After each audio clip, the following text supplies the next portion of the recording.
ഈ പലപ്പോഴും നമുക്ക് ഈ സ്വീകാര്യത കിട്ടുന്ന ശബ്ദങ്ങൾ ഇപ്പൊ പ്രത്യേകിച്ച് അല്ലു അർജുന്റെ ശബ്ദം എന്ന് പറഞ്ഞു കഴിഞ്ഞാൽ ജസ്റ്റ് ജോയുടെയാണ്. കേൾക്കുമ്പോൾ കണക്ട് ചെയ്യാൻ അങ്ങോട്ടാണ്.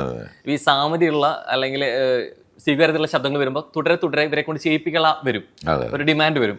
അത്തരത്തിൽ ഏറ്റവും കൂടുതൽ ചെയ്യിപ്പിക്കാൻ ഒരു ഡിമാൻഡ് വന്നിട്ടുള്ള, അല്ലെങ്കിൽ ക്ഷമിച്ചിട്ട് ചെയ്താൽ മതിയെ എന്നുള്ള ഒരു ഡിമാൻഡ് വന്നിട്ടുള്ള ഒരു ആക്ടർ ആരായിരിക്കും? അന്യഭാഷ ആയിക്കോട്ടെ.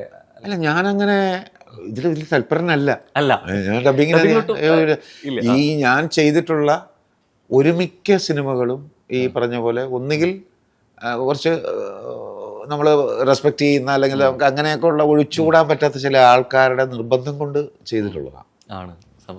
ഈ താഴ്വാരമടക്കം ലാസ്റ്റ് ഒടിയനടക്കം ആണ് അങ്ങനെ ചെയ്തു വെച്ചിട്ടുള്ള രണ്ടും മോഹൻലാൽ പറഞ്ഞിട്ട് ചെയ്തതാണ്. അല്ല, ഞാൻ ചെയ്യില്ല. ഇല്ല, ശരിക്കും അവിടെ ഇപ്പോൾ ഒടിയൻ സിനിമ, ആ കഥാപാത്രം നമുക്കറിയാമല്ലോ, അതെന്നെ വിളിച്ചെന്താ കുഴപ്പം? അതിൻ്റെ ശബ്ദം കൊള്ളാം. നമ്മൾ ഈ പറയത്തില്ലേ, ഇപ്പം എവിടെയാ വീട് അനിയൻ്റെ? തൃശ്ശൂർ മറ്റേ റൗണ്ടിൻ്റെ അവിടെ നിങ്ങൾ ഓട്ടോറിക്ഷ ഓടിച്ചുകൊണ്ടിരിക്കുകയെന്ന് വിചാരിക്കുക.